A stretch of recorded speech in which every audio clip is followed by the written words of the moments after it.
They should think of how to probably create a movie or a play or something, because it has never been seen before. It has never been unprecedented. There has never been such a love affair in the world. Even Shakespeare's was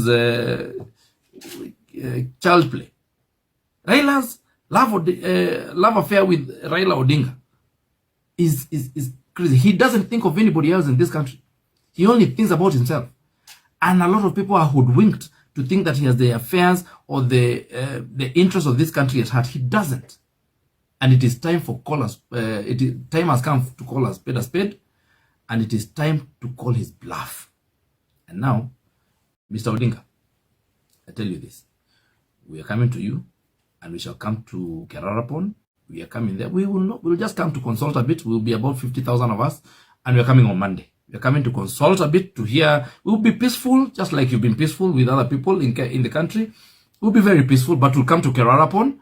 Mr. Uhuru, we are coming to Muthaiga. We are coming to Serengeti. Is it Serengeti or Stui Close? We are coming. We'll come on Friday. And for the rest of you, we will not talk about you because you're just a hole in the air. Can't talk about those other people. They are just a thin hole in the air.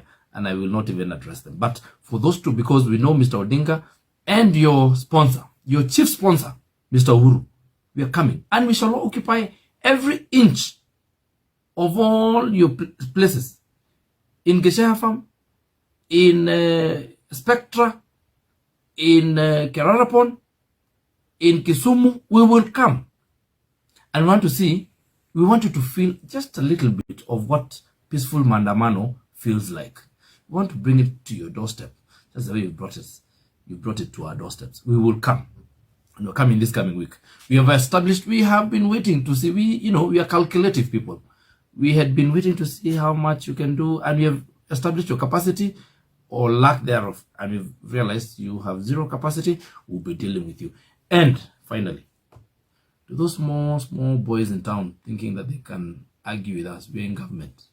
And this government, like I've told you, all governments are phallic. Musifikiri ko serikali ya kike. Hakuna serikali ya jike. Serikali zote ni za kiume.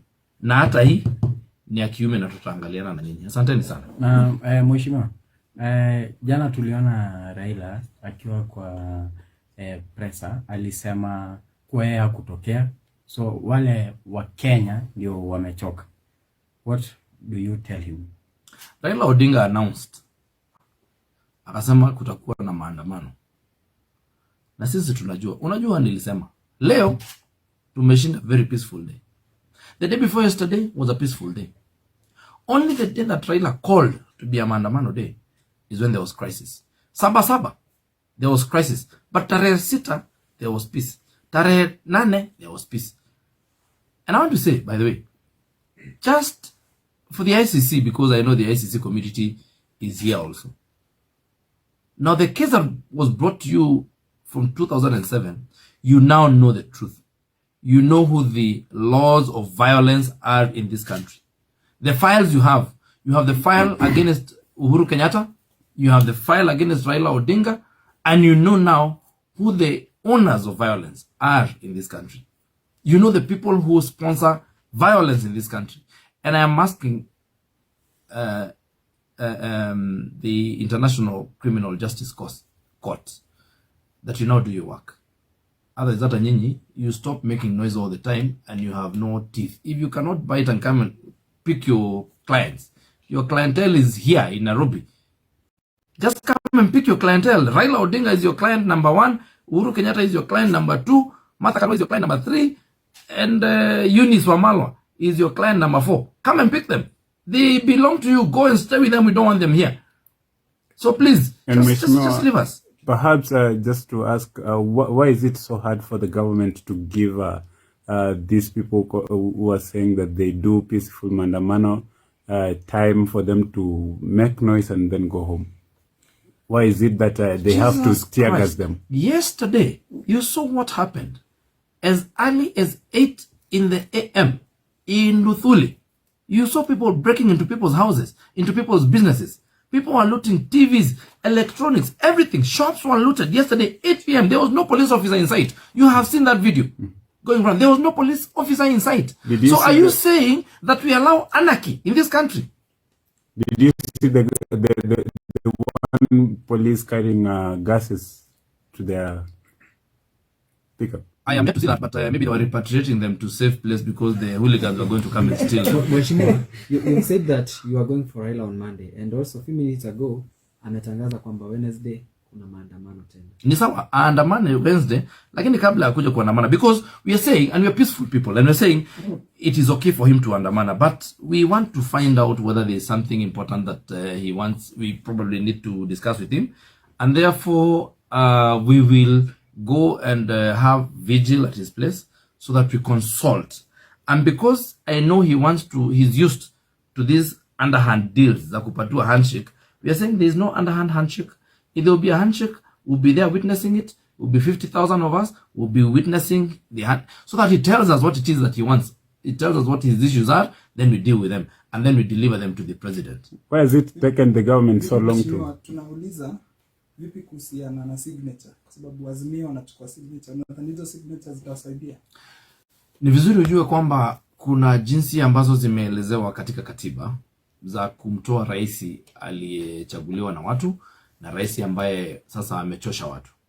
Kuna jinsi mwafaka ambayo imeelezewa katika katiba, na hiyo jinsi ni kwamba mje bungeni, bunge mmoja aseme kwamba iko haya mambo na kwamba wanataka ako na mswada wa kumuondoa rais katika kiti chake, na hivyo basi aanzishe mswada na ambao tutaujadili, na akiweza kushinda basi tunaendelea kutoa rais. Lakini sasa kuchukua sahihi ama kufanya watu wachukue sahihi zao katika uko kwa vibanda na kila mahali, unajua haiko katika sheria, na kwa hivyo ni kazi ya kufanyisha wananchi ujinga. Lakini nimeona mahali wanasema kwamba watatumia sahihi hizo kwa kazi nyingine mwaka ujao. Kwa hivyo kwa kweli sio, hakuna mahali kwamba inasemekana, hakuna sahihi. Jambo la kumuondoa rais kutoka kiti sio jambo kama yale mambo mengine ya kusema kwamba mnataka ile BBI ilitaka inaitwa referendum. Hapana, sio mambo ya sahihi, ni mambo ya kupitia bungeni, na hakuna jinsi nyingine ya kumtoa rais isipokuwa kwa ile kitu ambayo inaitwa vote of no confidence in parliament. Na hakuna mahali yoyote katika katiba hii katiba, hakuna mahali inasema mchukue sahihi kwa kuondoa rais. Kwa nini mwachukua muda mrefu kumshika